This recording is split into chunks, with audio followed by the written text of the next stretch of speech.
When they opened the eastern corridor just after dawn, the first thing the demolition crew noticed was the silence. Not the ordinary kind. The specific stillness of a space that has been holding something in the dark for far too long. The site was a decommissioned wartime bunker, buried beneath decades of urban development, forgotten by almost everyone who once knew it existed. The crew's job was simple: clear the rubble, prepare the ground, make room for whatever comes next. At approximately 6:12 in the morning, one of the workers felt his tool catch on something beneath a fractured concrete slab. He didn't pull it free immediately. He crouched, he looked, then he called the foreman over without raising his voice. The specific tone people use when they're not sure what they've found, but already sense it matters. The foreman photographed it before touching it. That detail is important. He photographed it before he bagged it, before he said anything to anyone. It was a key ring, rusted almost entirely through at the base, the steel corroded dark and brittle, but the tag was intact, heavy aluminum, institutional grade, stamped with 3 words that were still completely legible. Section C, Nursery Access. The foreman stood there for a moment. Then the key ring was bagged, set aside. The dig continued. Nobody stopped the work. Nobody called a historian. Nobody asked why a nursery access key would be buried beneath rubble in a bunker corridor. 11 feet from where that key ring was found, behind a wall of reinforced brick that had been added after the original construction, there was a door. Nobody knew that yet. And on the inside of that door, at the height a child's hand would reach, there were scratch marks. The official record of what happened in that bunker is thorough, professional, complete in all the ways that make it trustworthy to people who trust official records. According to documentation filed with regional emergency authorities, the bunker operated as a civilian shelter during a sustained bombardment. At peak capacity, it housed just over 400 people, families, displaced personnel, and a number of children who had been separated from primary evacuation routes when the roads became impassable. Section C was designated as a provisional nursery. This was presented as a practical measure, a quieter space for the youngest survivors, a contained area where parents and nurses could manage children separated from their families without adding to the distress of the larger population. The word containment appears in the documentation 3 times. Nobody reviewing those files in the years that followed ever questioned that language. According to the official account, when the bombardment subsided and evacuation orders were issued, the shelter was cleared in sequence. Section A first, then Section B, then Section C. All children were transferred, all personnel accounted for. The access key for the nursery section was logged and surrendered to the duty officer on record. His name is in the file. 7 days after the final evacuation, that officer submitted his end-of-operation report. It is 3 paragraphs long. The language is passive and procedural. Clearances were completed. Protocols were followed. Section C was secured and decommissioned per emergency guidelines. He signed it. It was filed. It was accepted without question. For decades, that 3-paragraph report remained the only administrative document specifically addressing what happened in Section C on its final night of operation. There are no transfer manifests for the children. Historians who later requested them were told the records had been lost. Wartime documentation was imperfect. Some things simply did not survive. This explanation was delivered with patience and what appeared to be genuine regret.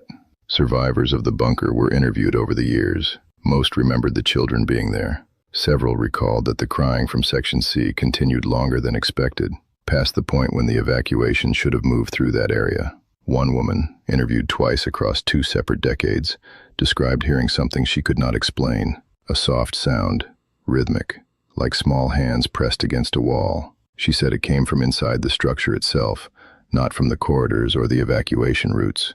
Both times she described this, she was told she was misremembering. Both times the correction was delivered kindly.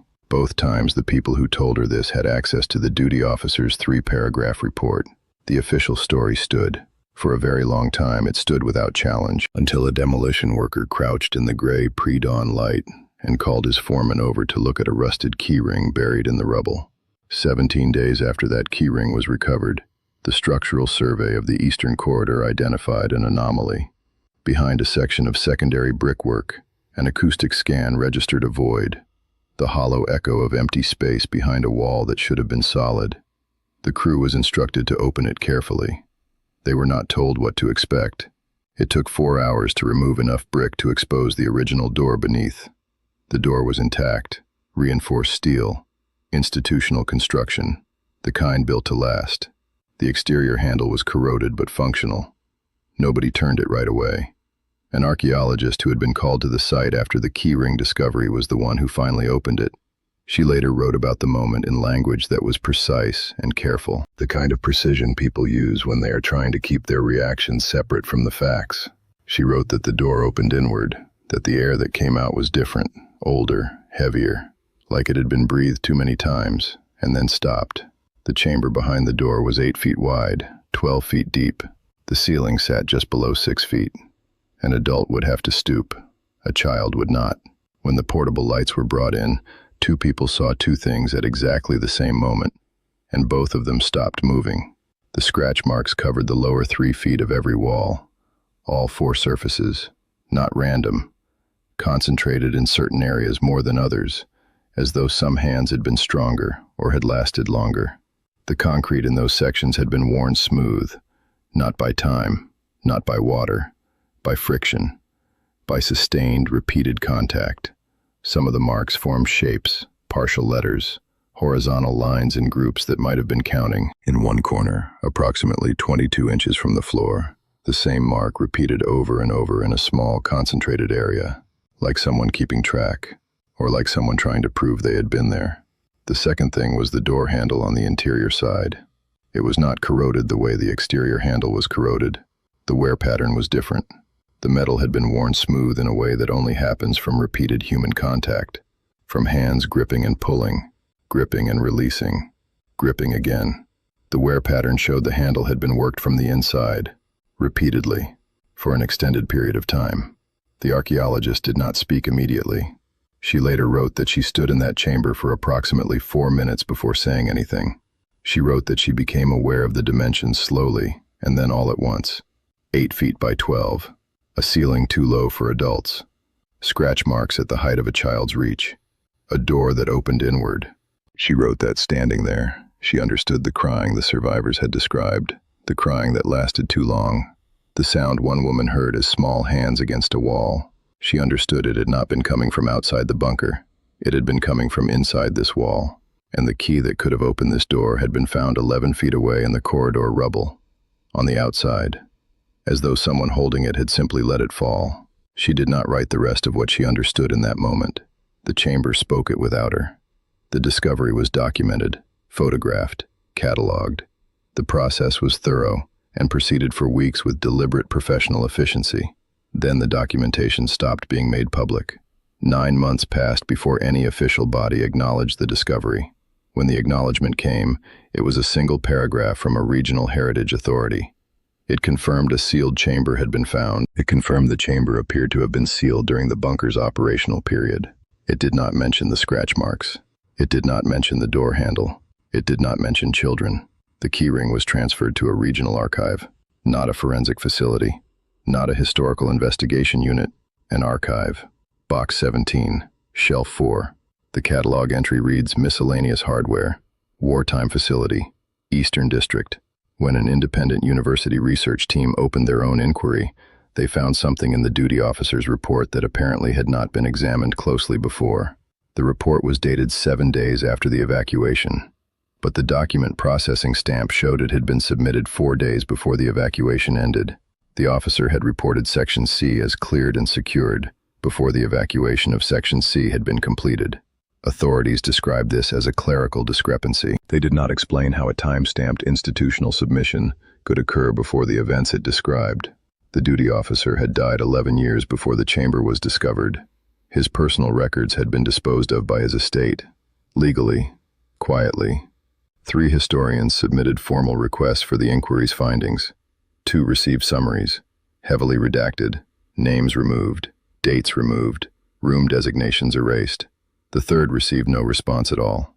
The photographs of the scratch marks were classified under heritage preservation protocols. They remained inaccessible for 15 years. When the classification period expired, the files became available on a Friday. No announcement, no briefing. The archive system simply updated. One researcher who had been checking monthly for 4 years found them. She published what she found. It was not widely covered.